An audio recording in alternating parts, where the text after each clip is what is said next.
Hello friends, this उत्कर्ष और आप देख रहे हैं हमारे चैनल ओवर नॉलेज। आज की इस वीडियो में हम लोग पढ़ने वाले हैं, जब भी आपके पास कोई भी सेंटेंस हो, कोई भी वाक्य है और वो लिट लकार में हो यानी कि भविष्य काल में हो और उसका आपको संस्कृत में अनुवाद बनाना हो तो कैसे बनाइएगा। पिछले लेक्चर में हमने पढ़ चुका है लट लकार पर अनुवाद बनाना सीखा है, फिर लंग लकार पर अनुवाद बनाना सीखा है। लेकिन आज की इस वीडियो में हम लोग क्या सीखने वाले हैं, तो जब भी आपका वाक्य लिट लकार में हो तो क्या करेंगे। तो सबसे पहले आपको ये बात को ध्यान रखना है कि वो वाक्य जो है वो कौन से काल में है।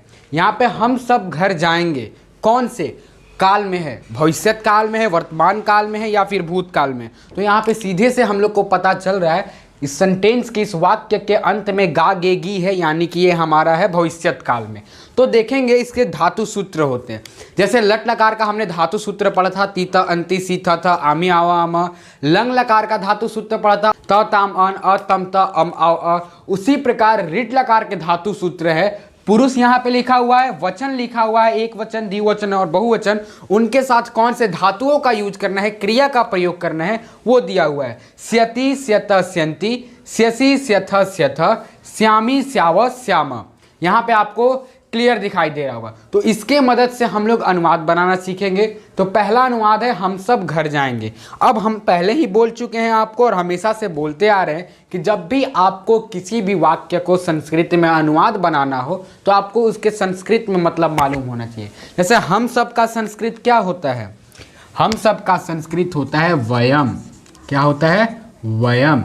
घर का संस्कृत गृहम। देखिए, अब जाना का संस्कृत होता है गच्छ। लेकिन हम सब किस पुरुष के किस वचन में है, तो हम सब हमारे उत्तम पुरुष के बहुवचन में। तो उत्तम पुरुष के बहुवचन में क्या है? श्याम। तो गच्छ प्लस श्याम क्या हो जाएगा हमारा? गमिष्याम। ये चेंज हो जाता है, गमिष्याम। अगर आपको ये धातु सूत्र याद नहीं भी हो रहा है तो एक सिंपल सा ट्रिक है। जैसे कि लट लकार और लिट लकार दोनों एक जैसे होते हैं। लट लकार में क्या होता है कि तीता अंति होता है, लेकिन वहीं लिट लकार में क्या हो जाता है? स्यति स्यत स्यन्ति। एक्स्ट्रा क्या जुड़ जाता है आपको? स्य। देखिए, ती पहले वाला है, त भी पहले वाला है, अंति भी पहले वाला है। एक्स्ट्रा क्या जुड़ जा रहा है आपको? स्य एक्स्ट्रा जुड़ जा रहा है, वही बन जाएगा। दूसरा वाक्य है, दूसरा सेंटेंस है मैं गेंद खेलूंगा। तो मैं का संस्कृत हो जाएगा अहम, गेंद का संस्कृत होता है कंदुकम, खेलना का संस्कृत होता है क्रीड। और देखिए, मैं किस पुरुष के किस वचन में है, तो उत्तम पुरुष के एक वचन में मैं है यानी कि श्यामी। तो क्रीड प्लस श्यामी क्या हो जाएगा? क्रीडिश्यामी। क्या हो जाएगा हमारा? क्रीडिश्यामी। यही आपका वाक्य बन के तैयार हो गया कि नहीं हो गया? बिल्कुल हो गया।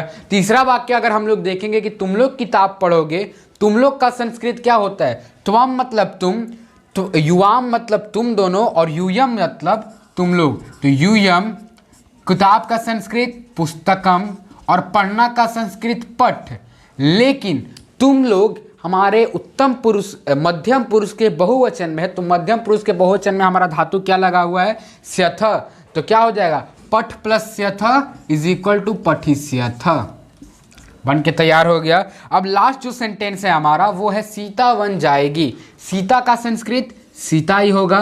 सीता नाम के बाद क्या जोड़ना जरूरी होता है? विसर्ग जोड़ना जरूरी होता है। वन का संस्कृत वनम ही हो जाएगा। और जाएगी, जाना का संस्कृत गच्छ। लेकिन सीता हमारा प्रथम पुरुष के एक वचन में है तो उसके लिए धातु सूत्र क्या है? स्यति है। तो गच्छ प्लस स्यति क्या हो जाएगा? गमिष्यति। सीता वनम गमिष्यति यानी कि सीता वन जाएगी। ये आपका वाक्य बन के हो गया तैयार। अगर आपको यहाँ तक किसी को कोई डाउट होगा तो कमेंट सेक्शन में ज़रूर बोलेंगे। और आगे हम लोग पढ़ने वाले हैं लोट लकार, यानी कि जब भी हम किसी वाक्य को पढ़े और हमें ये पता चले या फिर हमें ये अंदाज़ा लगे या ये महसूस हो कि उस वाक्य से हमें आदेश, अनुज्ञा या फिर प्रार्थना का बोध हो रहा है, तो वो हो जाएगा हमारा लोट लकार। वैसे वाक्य अगर आएगा तो उसको संस्कृत में कैसे बनाएंगे, इसको देखने के लिए आपको हमारा चैनल देखना पड़ेगा और अगले वीडियो का वेट करना पड़ेगा। तब तक ऐसे बहुत सारे सेंटेंसेस को लिखिए, वाक्य को लिखिए और उसका संस्कृत बनाने की कोशिश कीजिए। तब तक देखते रहिए over knowledge. Thanks for watching.